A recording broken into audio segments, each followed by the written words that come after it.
Assalomu alaykum. Bugun dasturimizda Isroilning Istanbuldagi konsulligiga qurolli hujum uyushtirildi. Tramp urushda AQShga yordam bermagan davlatlarni sanab o'tdi. Tramp Venesuela prezidenti bo'lmoqchiligini aytdi. Isroil osmoni teshilib ketdi. Eron va Hizbulloh 400 dan ortiq raketa uchirdi. Mojtaba Xomaney haqida yangi ma'lumot chiqdi. Hormuz bo'g'ozi yillar davomida yopiq qolishi mumkin. Eron rasmiysi. Endi esa batafsil. Yaqinlaringizni xursand qilishni istaysizmi? Sizga kutilmagan qo'ng'iroq xizmatimizni taklif qilamiz. Ota-onangiz, do'stlaringiz, barcha yaqinlaringizga sizni nomingizdan eng samimiy va ezgu tilaklarni yetkazamiz. Tug'ilgan kun, bayram tabriklari, uzrnomalar va shu kabi barcha xizmatlar mavjud. Chet davlatlarda yurgan yaqin insoningizga ham tabrik yo'llab beramiz. YouTube'dagi kutilmagan qo'ng'iroqlar kanalimizda bizni xizmatlarimiz bilan tanishib chiqishingiz mumkin. Ushbu telefon raqamlariga qo'ng'iroq qiling va tabrikka buyurtma bering. Turkiyaning Istanbul shahrida joylashgan Isroil konsulligiga qurolli hujum uyushtirildi. Bu haqda CNN Turk xabar berdi. Hodisa 7-aprel kuni sodir bo'lgan. Guvohlar diplomatik vakolatxona binosi yaqinida otishma ovozlarini eshitgan. Konsullikka jami 3 kishi hujum qilgan. Konsullikka kirish qismida xizmat qilayotgan qo'riqlash xodimlari va politsiya xavfni payqab ularga qarshilik ko'rsatgan. Natijada otishma boshlangan va hujum qilganlar zararsizlantirilgan. Huquq-tartibot organlarining 2 xodimi esa yaralangan. Isroilning Istanbuldagi konsulligi Beshiktosh tumanida joylashgan. Konsullik atrofida odatda qurollangan politsiya kuchaytirilgan tartibda xizmat qiladi. Turkiya adliya vaziri voqea yuzasidan tergov o'tkazilishini ma'lum qildi. Hozirda na Istanbuldagi konsullikda, na Anqaradagi elchixonada isroillik diplomatlar mavjud. AQSh prezidenti Donald Tramp Eronga qarshi urushda yordam bermagan davlatlarni sanab o'tdi. Bu haqda CNN xabar berdi. Yaponiya bizga yordam bermadi. Avstraliya, Janubiy Koreya bizga yordam bermadi. NATOga keladigan bo'lsak, u ham bizga yordam bermadi, dedi Tramp Oq-uydagi matbuot anjumanida. U AQShning bu davlatlarga ko'rsatgan yordamini ham eslatib o'tdi.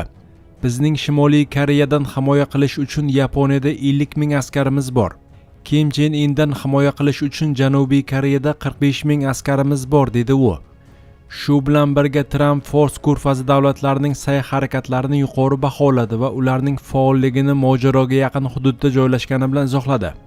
Saudiya Arabistoni, Qatar, Birlashgan Arab Amirligi a'lo darajada harakat qildi. Bahrayn, Kuvayt ham, dedi u. AQSh prezidenti 37 kun ichida Erondagi 13 mingdan ortiq nishonga zarbalar berilganini aytdi. Urush vazirligi rahbari Pete Hegseth esa agar Eron sulhga rozi bo'lmasa, 8-aprel kuni urush boshlanganidan beri eng yirik zarba berilishini ta'kidladi. Tramp va Hegsethning bayonotlari Eronni strategik ahamiyatga ega bo'lgan Hormuz bo'g'ozini qayta ochish zarurligi haqida ogohlantirish doirasida yangradi. AQShning sulh uchun bergan so'nggi muddati 7-aprel kuni soat 20:00 da tugaydi.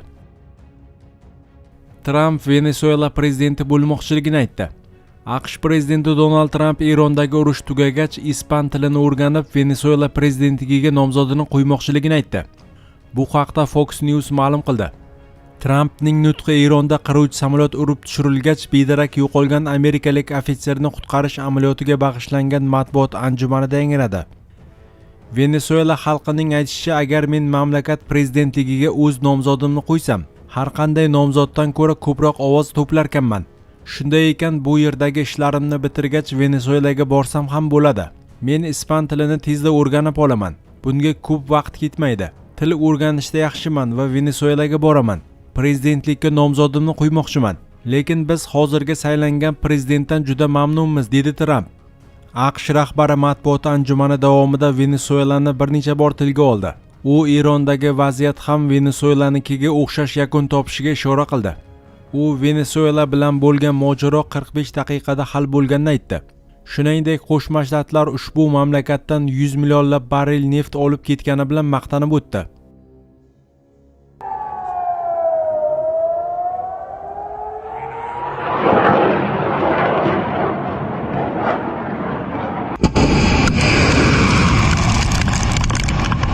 Isroil osmoni teshilib ketdi.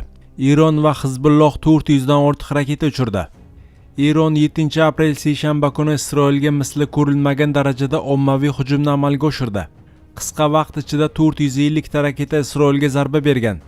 Bu keng ko'lamli hujum Isroilni larzaga soldi. Eron davlat teleradiyosining rus xizmati manbalariga ko'ra, Islom inqilobi qo'riqchilari korpusi raketa zarbalarining nishonga tegish darajasini 9 barobarga oshirgan. RIA Novosti xabar berishicha, Isroil sutka davomida Eron tomonidan 3-raketa hujumini qaytarmoqda. Tel Aviv hududida yana havo trevogasi ishga tushirildi. Aholi portlash ovozlarini eshitgan. Isroil armiyasi ma'lumotiga ko'ra, Erondan yangi raketa uchirishlar qayd etilgan. Mamlakat markazidagi o'nlab shaharlarda trevoga signallari yangragan. Shuningdek, Isroilning kamida 9 ta aholi punkti Hizbulloh tomonidan hujumga uchragan.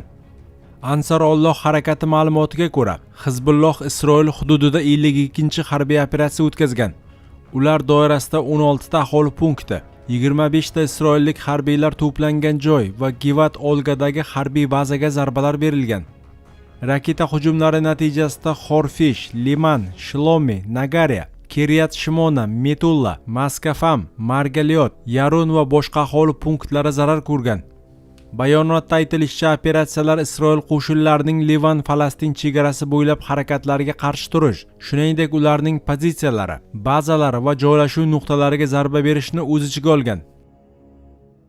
Mojtaba Xomaniy haqida yangi ma'lumot chiqdi. Eron oliy rahnamosi Mojtaba Xomaniy hushsiz ahvolda bo'lib, Qum shahrida davolanmoqda. Bu haqda AQSh va Isroil razvedkasiga tayanib The Times xabar berdi. AQSh va Isroilning 28 fevral kuni Eronga qarshi boshlagan hujumlar oqibatida oliy rahnamo Ali Xomaniy halok bo'lgandi. U bilan birga uning kelini, nabirasi va qizi ham qurbon bo'lgan. Shundan so'ng Mojtaba Xomaniy otasining o'rnini egallab, Eronning yangi oliy rahnamosiga aylangan. Biroq u ham havo hujumlarida jarohat olgani va Rossiya harbiy samolyotida Moskvaga olib ketilgani haqida ma'lumotlar tarqalgan edi.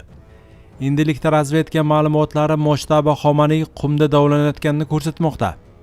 Mojtaba Xomaniy Qumda og'ir ahvolda davolanmoqda va rejim tomonidan qabul qilinadigan biror qarorda ishtirok eta olmaydi, deyiladi razvedka yozishmalarida. Hormuz bo'g'ozi yillar davomida yopiq qolishi mumkin. Eron rasmiysi. Eron, AQSh, Isroil va ularning ittifoqchilariga tegishli kemalari uchun Hormuz bo'g'ozini yillar davomida blokadada ushlab turishi mumkin. Bu haqda eronlik anonim rasmiy Press TV telekanaliga ma'lum qildi. Hozirda Hormuz bo'g'ozi orqali harakatlanish faqat ayrim kemalarga ruxsat etilgan. Eron bunday vaziyatni yillar davomida saqlab qolish imkoniyatiga ega, deyiladi xabarda. Bu qaror AQShning Yaqin Sharqdagi harbiy bazalari va garnizonlarni ta'minlash uchun zarur uskunalarning katta qismi aynan shu dengiz yo'li orqali tashilgani bilan bog'liq. Eronlik amaldorning fikricha, agar bo'g'ozdagi harakat avvalroq tartibga solinganida, dushmanning mintaqadagi logistika imkoniyatlari sezilarli darajada cheklangan bo'lardi. Shuningdek, Eron mamlakatlarni Hormuz bo'g'oziga kirish imkoniyatiga qarab 3 toifaga, dushman, neytral va do'st davlatlarga ajratish mumkin. Neytral davlatlar esa to'lov to'lash kerak bo'ladi. Hormuz bo'g'ozi Fors ko'rfazi mamlakatlaridan neft va suyultirilgan gaz yetkazib berishning asosiy yo'nalishi hisoblanadi. Hozirda Hormuz orqali faqat Eronga do'st bo'lgan davlatlarga tegishli kemalar harakatlanmoqda. Bunday davlatlar qatoriga Rossiya, Xitoy, Hindiston, Iroq va Pokiston kiradi.